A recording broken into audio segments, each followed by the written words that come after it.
Hello and welcome to LifeUp.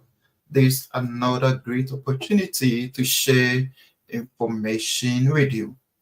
This 2025, and 2024 was actually a busy year, and then we have to do a lot of things. So getting to the end, you didn't see me much, but well, 2025, I'll try my best to bring you all the necessary information that come across. So, I give you information. And so what I see, what I hear, what I read is what I share with you. So everything that I give you is for information and education purpose only. If you have any question, feel free to ask me in details of whatever it is, then I will guide you as much that I could. As we know, 2024 getting to the end of the year was a lot of changes happening in the Canadian immigration system. And then just 2 days ago, the Prime Minister had to step down, resign from his position. And partly is because of the pressure that was given to him on how he has messed up with immigrations and all those things. So he felt he cannot lead his party into the next election, so he stepped down. And I believe most of the reason is because of those pressure that went to him. But with saying this doesn't mean that Canada will not accept anybody into their country. Again, they are accepting, they will continue to accept, their doors are still open, but just that they are going to make sure that they get the right people who to come to their country, those who qualify that can help their country develop, but not just any other person. So if you plan to move to Canada in 2025, it's good, a good idea. The doors are still open, but make sure that you meet every requirement, everything that they are asking. Make sure you go by the immigration rule, just study it, follow it, and then move on. And bet you'll get your slot. It's easy. So today's video is going to be on express entry in 2025. What is the changes? What is the changes? We know express entry has been one of the main pathway that people enter the country to become a permanent resident. So the express entry is for both those outside Canada and those inside Canada who are temporary residents. Through express entry, many get their permanent resident status. But there have been some changes in the express entry this 2025. That is what I'm just going to tell you about. And then I hope this information will help you. There are good and then there are bad. So I think it helps you, just as I said, study the program, know what is happening, and then just do the right thing. Just do the right thing, and it's going to help you get your slot. Get your slot. So there has been many changes in express entry in 2025, and then we'll go through it. The first one is the express entry share has been increased for the overall immigration target. It has been increased for 2025 as compared to 2024. So it has been increased until roughly over 13,000, so over 10,000. So meaning they are expecting more people in the express entry pool this time than the what happened last year, 2024. So that means that many people will get a chance to come to the country through the express entry route. Express entry route. So they are looking more into the federal high skilled. So federal high school, that is what the increment has, is really more. It's really more. Unfortunately, provincial nominee program is linked to the express entry.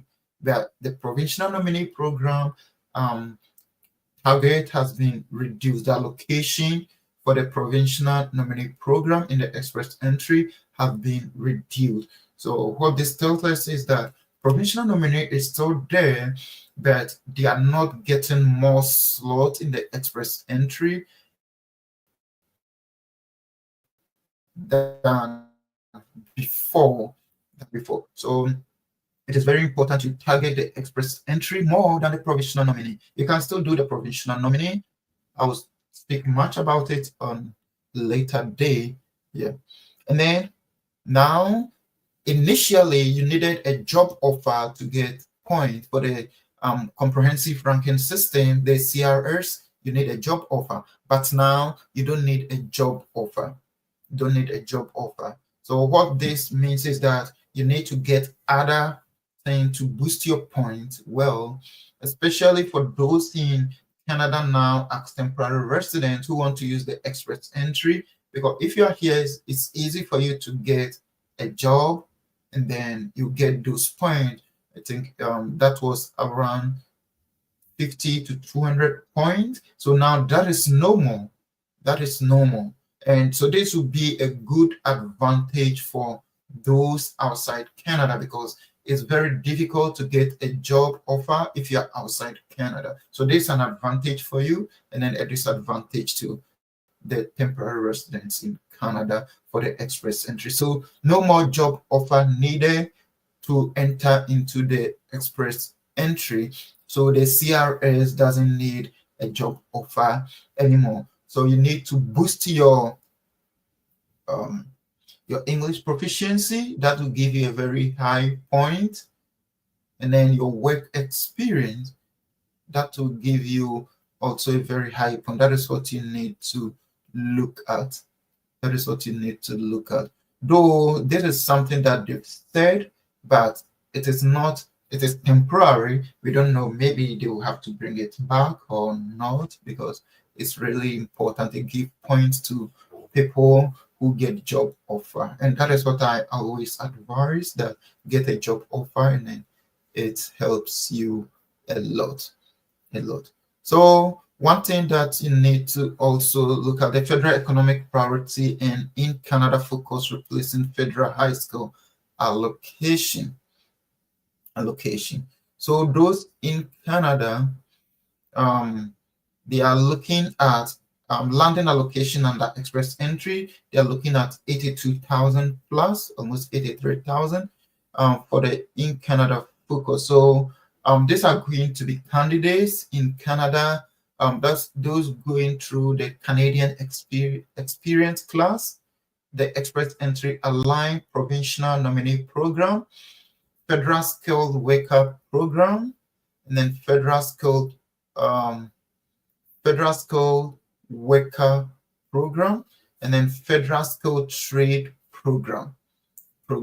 And then for federal economic priorities, they're looking around 41,000, and then the candidate will be selected under the category big selection. So who meet Canadians' labor market needs and demographic goal.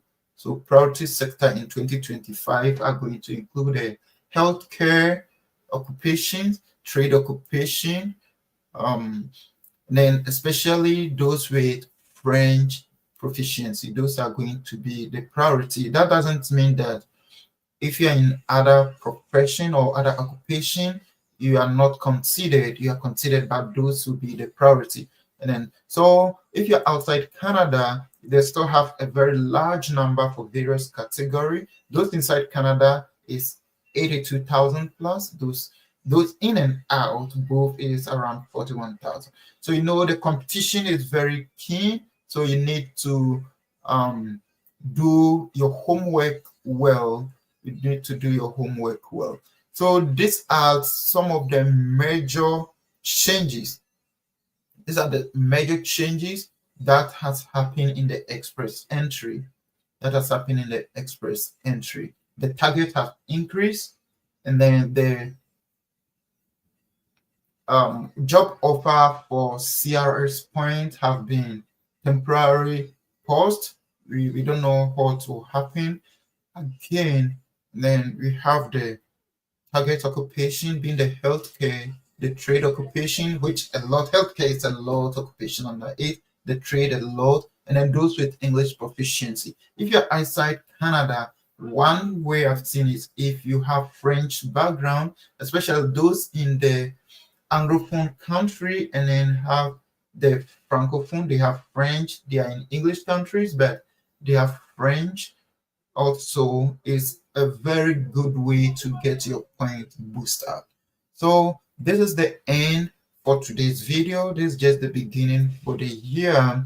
So I'll bring you more information. If you have any question, please do not hesitate to put it to the comment section or send it to me. I will do my best. I encourage you to share my video, watch it. That is how YouTube will also spread it, and that gives me the morale to give you more information. But unfortunately, if I don't see my video being watched, I don't see it being shared, then it really discourages me.